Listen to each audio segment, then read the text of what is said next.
Hello friends, मैं हूं अमिता राज। और आज मेरा एमए हिस्ट्री जो मैं इग्नू से कर रही हूं उसका एग्ज़ाम था, दिसंबर सेशन यानी एंड टर्म एग्ज़ामिनेशन का। और मैंने यूट्यूब से ही पूरी पढ़ाई की थी अपनी, प्लस मेरे जो मटेरियल मुझे प्रोवाइड हुआ था इग्नू की तरफ से MHI 01 का खंड 1 और खंड 2, ये दोनों किताबें मुझे मिली थी और मैंने बहुत अच्छे से इनको पढ़ा। आप देख सकते हैं मैंने इनमें जो है ऐसे सब लगा रखा है, कौन सा चैप्टर किधर है, कौन सा टॉपिक किधर है।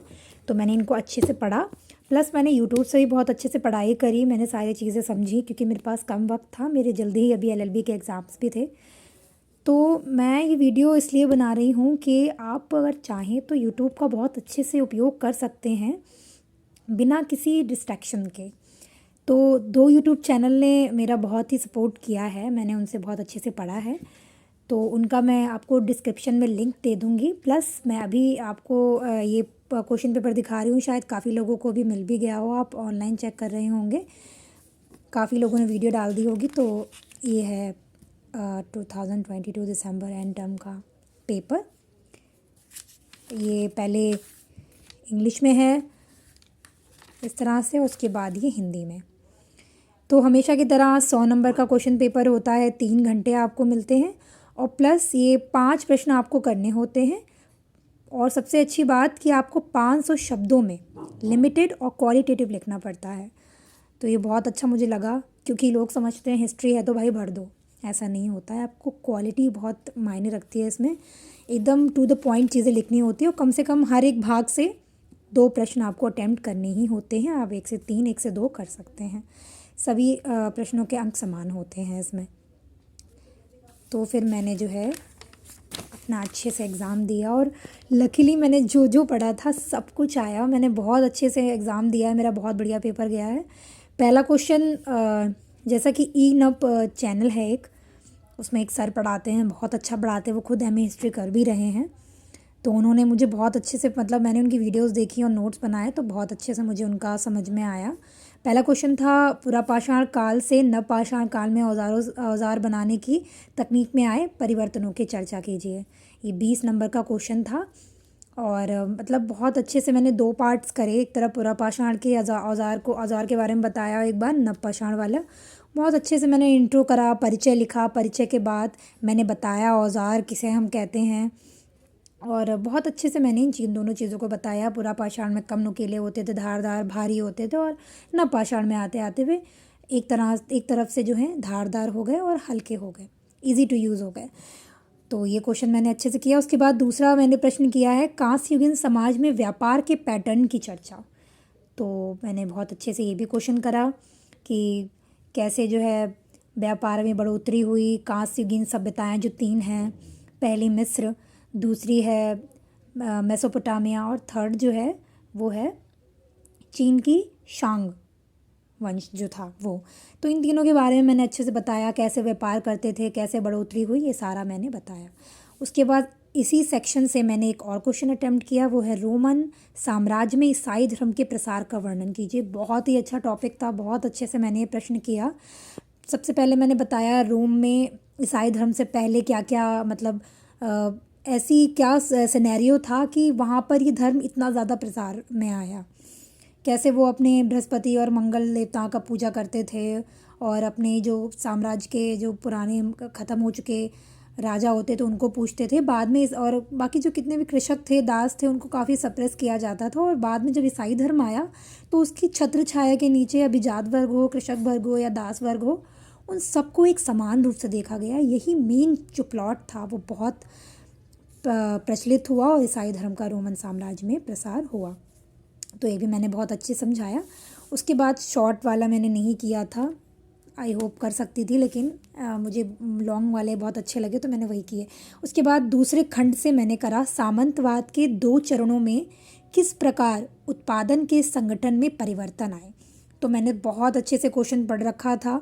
बुक में मुझे कुछ ज़्यादा ही क्या है कि बहुत सारे विद्वानों के दृष्टिकोण दे रखे हैं, मार्क ब्लॉक, मॉरिस डॉब और ऐसे ही बहुत ज़्यादा दे रखे हैं। तो मैंने उसमें भी पढ़ा, प्लस मैंने गूगल की भी थोड़ी हेल्प ली, और प्लस ईनब चैनल से, और एक और टीचर हैं उनका लिंक मैं आपको दूंगी, उनका मैंने अच्छे से पढ़ा हुआ था। तो पहले सामंतवाद का मैंने इंट्रो दिया, और इसके दोनों चरण, पहला चरण जो 9वीं शताब्दी से लेके 11वीं तक है, और दूसरा चरण जो है वो 11वीं से लेके 14वीं शताब्दी तक है। तो मैंने इसमें दोनों चरणों में बताया कि पहले में जो उत्पादन के तरीके थे उनमें कमी आई, मुद्रा प्रचलन कम हुआ, लोग निजी तौर पर उत्पादन करने लगे, और दूसरे चरण में आते आते जनसंख्या में बढ़ोतरी हुई, और व्यापार में, उत्पादन में, संगठन जो थे उसमें परिवर्तन आए, बढ़ोतरी हुई। तो यही सब मैंने लिखा। उसके बाद 8th क्वेश्चन जो था इस सेक्शन से, दूसरा क्वेश्चन, 5वां मेरा लास्ट क्वेश्चन, वो मैंने करा मार्टिन लूथर के योगदान का वर्णन करते हुए यूरोप में प्रोटेस्टेंटवाद के उदय का विश्लेषण कीजिए। बहुत अच्छा क्वेश्चन है, बहुत इंटरेस्टिंग है। ये आप पूरा चैप्टर जब आप पढ़ोगे तो आपको बहुत अच्छा लगेगा। एक बार पढ़ के ज़रूर जाइएगा ये पूरा चैप्टर। मेन आप हेडलाइंस में आप लगा सकते हैं, अंडरलाइन कर सकते हैं, तो बहुत आपको इजी हो जाएगा, क्योंकि वहाँ आपको टू द पॉइंट लिखना होता है, पूरी कथा वहाँ नहीं चलती। आपके पास लिमिटेड कॉपी होती है, ठीक है, तो वो मैं भी आगे बताऊंगी। तो मैंने इसमें सिंपल मार्टिन लूथर का योगदान क्या है, सबसे पहले मैंने मार्टिन लूथर के बारे में बताया, परिचय लिया कि जब जब धर्म में मतलब कुरीतियाँ होती हैं तो धर्म सुधार आंदोलन होते हैं, और सुधारक आकर उसमें अपना योगदान देते हैं और धर्म की कुरीतियाँ दूर करते हैं, ऐसे परिचय दिया। उसके बाद मार्टिन लूथर का मैंने हेडिंग डाला। हेडिंग डाल कर मैंने उनके बारे में बताया कैसे उनके पिता जो थे वो चाहते थे कि वो वकील बने, लेकिन उन्होंने उनकी अवज्ञा कर, जो कि ईसाई धर्म में नहीं मान्य था, उन्होंने जो है धर्मशास्त्र में महारत हासिल की, और एक एज अ प्रोफेसर उन्होंने ज्वाइन भी किया यूनिवर्सिटी में, और फिर वो पढ़ाने लगे, और तर्कवाद पे उन्होंने बहुत ज़ोर दिया। तो मैंने इतना उनके बारे में इंट्रो दिया। उसके बाद फिर मैंने जो है प्रोटेस्टेंट बात के बारे में बताया कि कैसे राजकुमारों ने इसका प्रोटेस्ट किया, वहीं से इस शब्द का अर्थ निकला, प्रोटेस्टेंट बाद आया। उसको एक नव पुनर्जागरण के रूप में भी देखते हैं कि कैसे एक पूरी विचारधारा ही बदल दी। और फिर बाद में अंत में मैंने हेडिंग डाली कि मार्टिन लूथर के योगदान में मैंने ये लिखा कि कैसे उनने 95 जो अध्यादेश थे वो लटका दिए महल के सामने, कैसे उनने 7 संस्कारों को 3 संस्कारों में, बैप्टिज्म, शादी और समव्यवहार में संकुचित कर दिया। और ऐसे ही उन्होंने पहली बार जो हिब्रू में ट्रांसलेशन करके बाइबल को लोगों को प्रिंटेड करके बांटा। तो यही सब मैंने लिखा, जिससे लोग जो हैं प्रेरित हुए, और उनको पता चला कि पादरी वर्ग जितना भी माफ़ीनामा खरीदवाते बेचते थे, तो ये सब उनका जो ढोंग था उन सबका पर्दाफाश हुआ, और उन्होंने एक ऐसे समाज, ऐसे धर्म की कुरीतियों को दूर करा, और ईसाई धर्म जो है अपने चरम समय पर हुआ। तो ये है पूरा क्वेश्चन पेपर। आप लास्ट पेज भी देख लीजिए इस तरह से। मुझे बंजारा आता था, लेकिन मैंने फिर करा नहीं, फिर बारूद क्रांति में पढ़ के नहीं गई थी, क्योंकि मोस्ट कॉमन क्वेश्चन ही मैंने निकाल के रखे थे। तो ये था MHI 01 का दिसंबर सेशन एंड टर्म का एग्जामिनेशन जो मैं आज देकर आई हूँ। बहुत अच्छा पेपर था, बहुत इजी होता है। सेंटर में बिल्कुल भी आपको एग्ज़ाम सेंटर में बिल्कुल भी ऐसा नहीं लगेगा बहुत ज़्यादा प्रेशर है कुछ भी, आप सिंपल सा आराम से पेपर दे सकते हैं। बाकी मैं आपको यहाँ पे दिखाना चाहूँगी कि मैंने कितनी मेहनत की थी। फ़िलहाल तो मैंने 2018 से शुरुआत की थी क्वेश्चन पेपर देखने की, दिसंबर के ही। बीच बीच में मैंने जब वीडियो देखी थी ईनब पर, उन्होंने जुलाई सेशन का भी डाल रखा था। आपको शुरुआत में क्या करना है, उनकी जो एक डेढ़ घंटे की वीडियो पड़ी हुई है वो आपको उनके प्लेलिस्ट में जाकर वो पूरी देख लेनी है। उसमें वो जुलाई और दिसंबर दोनों के क्वेश्चन बता रहे हैं, और बहुत अच्छे से बता रहे हैं, क्योंकि आप अगर देख लोगे तो आपका 95% सिलेबस है वहीं से कंप्लीट हो जाएगा। उसके बाद मैंने उसी में से जो दिसंबर सेशन के जितने भी क्वेश्चन थे 2018 से, मैंने वो एक एक करके उतारे। ऊपर मैंने लिख रखा है 18 में ये था। उसके बाद फिर जो 19 है, 19 में ये वाला क्वेश्चन आया, मानव पशुपालन करने वाला। ये 20 में रिपीट है, इसमें रिपीट है फिर सेकंड नंबर पे। और कभी कभी ऐसा होता है कि सेकंड में जो क्वेश्चन है वो नेक्स्ट ईयर सेकंड में फिर से वही चीज़ आ जाती है। और मोस्ट कॉमन जो इंपॉर्टेंट है मैंने उसको हाईलाइट भी कर रखा है, जैसे कांस्य युग वाला देखो आ ही गया। उसके बाद दास प्रथा नहीं आया इस बार, लेकिन रोमन साम्राज्य का मैंने बहुत अच्छे से पढ़ रखा था। अभी जात प्लेवियन इस बार ये भी नहीं आ रखा है, और इस्लाम का उदय ये नहीं आया, लेकिन ईसाई धर्म वाला देखिए आप, प्रसार का विवरण, ये बहुत अच्छे से मुझे आता था। 21 में और 20 में ये दोनों में रिपीट आ रखा था। उसके बाद इनका माया सभ्यता ये भी मैंने अच्छे से तैयार करी थी, जो 19, 20, 17 इसमें रिपीट हुई है। और यूरोप में सामंतवाद, ये देखिए ये भी हाईलाइट है, मैंने ये भी देख रखा था कि 21 में आया, 19 में आया, और 18 में भी ये आ रखा है। तो मैंने 2 चरण ये देखिए ये भी करके रखे थे। और 7 नंबर में सामंतवाद के पतन के कारण विद्वानों के मतभेद, ये मैंने सब कंक्लूड कर दिया था। आपके आंसर की क्वालिटी बढ़ाता है कि आप उसमें कितने हिस्टोरियंस के नाम मेंशन करते हैं, उनके क्या व्यूज़ हैं वो रखते हैं। ये बहुत ही अट्रैक्टिव दिखाता है जब आप हाईलाइट करके लिखते हो। और 9th में मैंने लिख रखा है जनसंख्या वाला, ये क्वेश्चन है, आपने क्वेश्चन पेपर में देखा होगा। और मैं फ़ोटो भी आप कहेंगे तो डाल दूँगी। तो उसमें ये चीज़ दे रखी है। एक चीज़ जो मैं आपको बताना चाहूँगी कि आपको आपके एग्ज़ाम हॉल में जो कॉपी मिलती है वो ऐसे खड़े खड़े में मिलती है।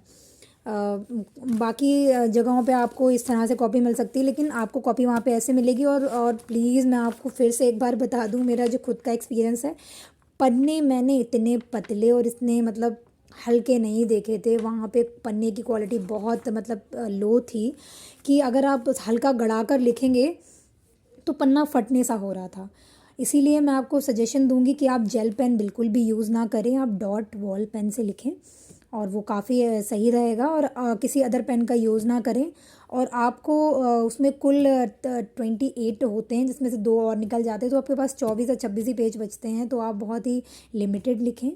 मेरा सिर्फ लास्ट पेज 1-2 आगे पीछे छूटा हुआ था, बाकी मैंने अच्छे से करा। 3-3 पन्नों में मैंने हर आंसर को लिखा है अच्छे से। तो यही यही चीज़ है कि आप ज़्यादा गड़ा कर ना लिखें, कॉपी का ध्यान रखें। फ्रंट पेज की वीडियोस भी कई लोगों ने डाल रखी है कैसे भरना है। होपली मैंने देख रखी थी 2-2 वीडियोस कैसे भरना है उनको। तो मैं अपना विदिन मे बी 1 मिनट में अपना पूरा सही से भर पाई थी, कोई दिक्कत नहीं हुई। कॉपी के पीछे साइन करना बहुत ज़रूरी है। तो ये सब था। मेरा सेंटर बरेली में पड़ा था, बरेली कॉलेज बरेली।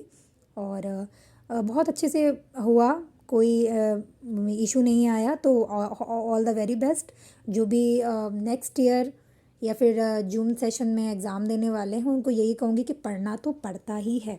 मैंने भी पढ़ा और कम वक्त था, फिर भी मैंने हाईलाइट करके मेन मेन चीज़ जो है उसको लिखा, हर चीज़ में लगाया। और मैंने देखिए यहाँ पे जहाँ भी हिस्टोरियंस हैं उनके नाम को ऐसे कर रखा था। हिस्टोरियंस के नाम बहुत ज़रूरी हैं, क्योंकि ऐसा नहीं कि ओपन यूनिवर्सिटी है तो आप कुछ भी लिख कर आएंगे। इसका जो मटेरियल है उसकी क्वालिटी बहुत अच्छी है। मतलब ऐसा इतिहास आपको कम ही पढ़ने को मिलेगा, एकदम रीसेंट स्टडीज़ पे होता है, एकदम टू द पॉइंट। तो ऑल द वेरी बेस्ट। और यही था मेरा वीडियो बनाने का पर्पस, ये था कि मैं बहुत एक्साइटेड थी, क्योंकि मैं ये सोच रही थी यूट्यूब इतना काम नहीं आएगा, लेकिन बहुत काम आया, मेरा बहुत अच्छा पेपर गया है। तो इनअप चैनल को भी मैं पर्सनली कमेंट्स में, या फिर उनके नंबर भी है मेरे पास, मैं उनको थैंक यू बोलूँगी। और आप लोगों को भी कहूँगी कि जो भी एमए हिस्ट्री कर रहे हैं, बहुत अच्छी यूनिवर्सिटी है।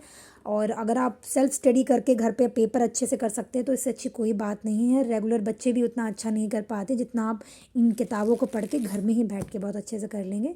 तो इग्नू से आप फॉर्म डाल सकते हैं और उसमें 2 महीने साल में मतलब 2 बार एडमिशन होते हैं, तो उसमें आप एडमिशन ले सकते हैं। तो thank you so much, bye.